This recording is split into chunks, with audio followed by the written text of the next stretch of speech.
제가 근무할 때 있었던 일화를 잠깐 소개해 드릴까 합니다. 어, 저희 가게에 이제 오시는 손님 중에 어떤 행색이 아주 남루한 여성분이 계셨어요. 옷가짐도 옷차림새나 옷모양새도 정상인이라고 볼 수 없는, 한눈에 딱 보면 벌써 조현병이거나 정신적으로 정상인이 아닌, 그분이 이제 하시는 행동이 사실은 좀 다른 사람들이 납득할 수 없는 그런 일들을 많이 하시거든요.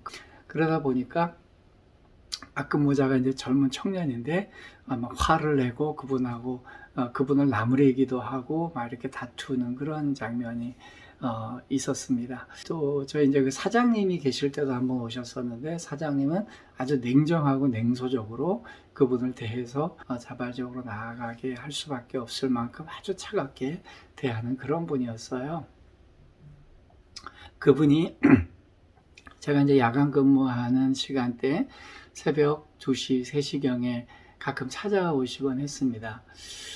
그분과 관련된 이야기를 왜 꺼내냐 하면, 이제 그분이 오셨을 때, 어떻게 대해야 되나 그런 생각을 하다가, 그래도 하나님이 창조하신 분이시니까 좀 따뜻하게 대해드리는 게 올바른 것이 아니겠는가. 그래서 제가 그분이 이제 오셨을 때 정중하게 대해드렸어요. 그랬더니 처음엔 그 손님도 이제 그 익숙함 때문에 이제 화부터 내시거나 좀 불편한 기색을 내시다가, 제가 한결같이 그냥 정중한 태도로 이렇게 대하니까 그분도 변화가 생겼어요.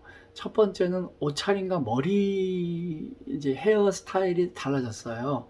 그 전까지는 막 산발을 해가지고 이렇게 막 지금 누가 봐도 정상인 같이 안 보이는 그런 분이었는데, 예쁘게 머리를 빗으시고 머리를 묶고, 그 다음에 옷도 상당히 좀 단정하게 그렇게 입고 오신 거예요. 그래서 제가 그냥 마음속에 좀 칭찬해 드릴까 그러다가 또 저분이 괜한 기대감을 가질 수 있겠다. 그래서 그렇게 안 하고 여전히 동일하게 정중하게 대해드렸어요. 그랬더니 이분도 저에게 대하는 태도가 바뀌더라고요.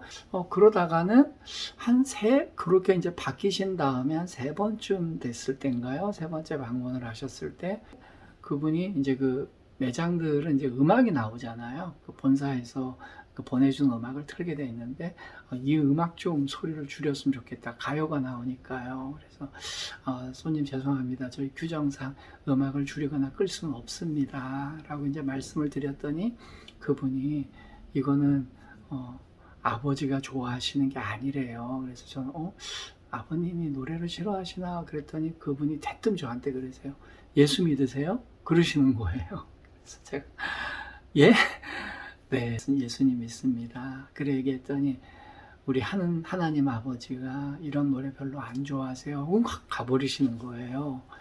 그래서 제가 깜짝 놀랐습니다. 저분도 크리스찬이셨구나. 그러고 났더니 좀 굉장히 마음에 여러 가지 생각들이 교차해서 들었어요. 그런 생각이 들었습니다. 저 여성분이 존엄하게 대우받은 적이 얼마 됐을까? 누군가에게 존중받은 적이 언제였을까라는 생각을 되묻게 되었어요.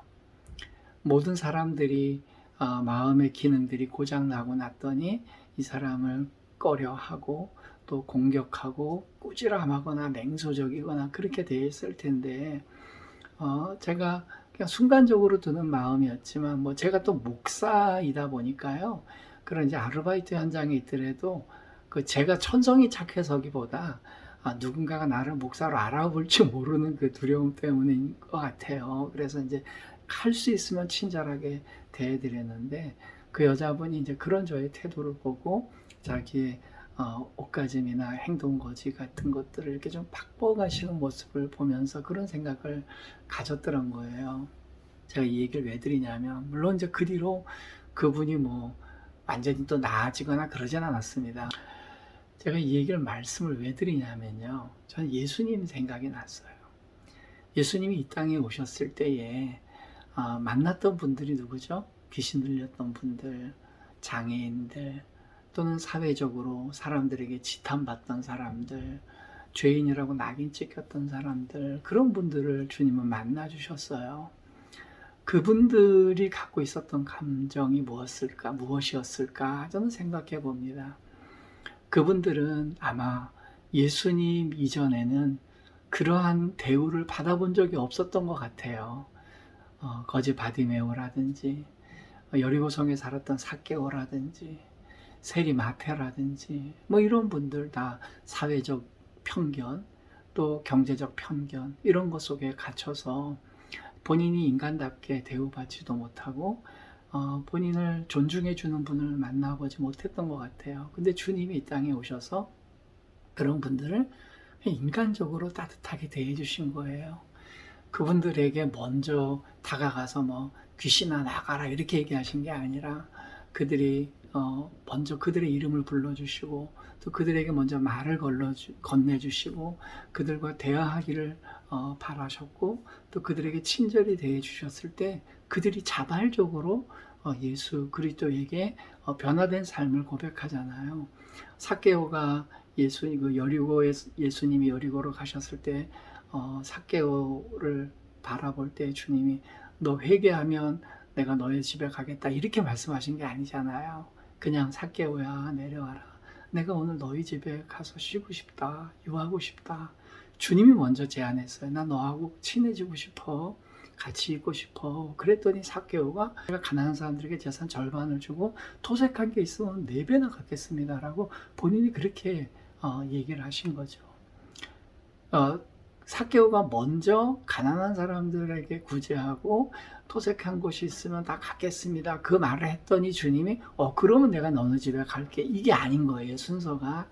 주님이 먼저 친절하게 대해주시고 다른 사람들에게서 관심 받게 있던 외톨이였던 삭개오에게 그렇게 접근해 주신 거죠. 저도 뭐 사실은 그 여성분 고객 이야기를 저희가 전해드렸지만 김 목사 너는 늘 사람들에게 친절하고 그렇게 잘해준다는 얘기냐 그게 아니고요. 오히려 저는 그 사건을 겪으면서 과거에 목회했었던 시절에 많은 대인관계들을 후회하고 또 반성하고 회개하는 기회를 가졌어요. 사실은 이제 교회 밖에 나와서 보다 보니까 예수 그리스도를 믿는지 안 믿는지 모르는 사람들을 만나게 되잖아요. 교회 안에서 목사로 있을 때는 대개 이제 예수님을 믿는다고 가정된 사람들, 또 확인된 사람들을 더 많이 만나는 위치에 있던 것 같아요. 그러다 보니까 그 안에서 또 때로는 어떤 사람들을 제가 갖고 있는 선입견으로 보기도 하고 또 제게 마음에 서운한 것이 있거나 또 저를 의도치 않게 싫어하시는 분들한테는 저도 불편한 기색을 이렇게 표했던 그런 지난 날들의 과오들을 이렇게 뒤집어 봅니다. 그러면서 그래 차라리 아주 모르는 사람이었는데 어떻게든지 예수님의 마음처럼 친절하게 대해주고 좀 진심을 다해서 그들을 정중하게 대해줬으면 제가 좀 더 사람들 마음을 행복하게 해드렸지 않았을까 목회하는 동안 그런 반성을 해보는 거예요. 그러면서 저는 이제 우리 예수님의 삶의 방식을 여러분들하고 한번 나눠보는 겁니다. 물론 우리가 모든 사람에게 과도하게 친절하고 모든 사람들의 필요를 다 채워주고 우리가 무조건 희생하고 저는 그렇게 말씀드리는 건 아닙니다. 다만 예수 그리스도께서 이 땅에 오셔서 많은 사회적 약자들이나 경제적 약자들이나 영적인 약자들 그 당시에는 소외됐고 사람들에게 환영받지 못했던 사람들의 친구가 되잖아요. 그러다 보니까 그 당시에는 기득권을 갖고 있던 신앙인들이 오히려 예수님을 죄인들의 친구다, 술주정쟁의 친구다 이렇게 주님을 비난하고 폄하했을 만큼 예수님은 사람들의 관심 밖에 있는 분들을 이렇게 대했다는 거예요. 그러면서 우리 교회나 우리 목회자나 우리 성도들이 어떤 관심을 갖고 있을까요? 이미 나에게 굉장히 큰 유익을 줄 수 있는 사람일 것 같은 사람들을 선택하거나 그들에게 기대감을 갖거나 혹시 그러고 있지는 않은가? 오히려 아우 귀찮아. 아우 저런 사람들은 거절하고 싶어. 이미 거절당한 감정이 가득 차 있는 걸 뭐 저런 사람들은 뭐하러 대해? 라고 하는 사람들에게는 주님이 오히려 다가가 주셨는데요.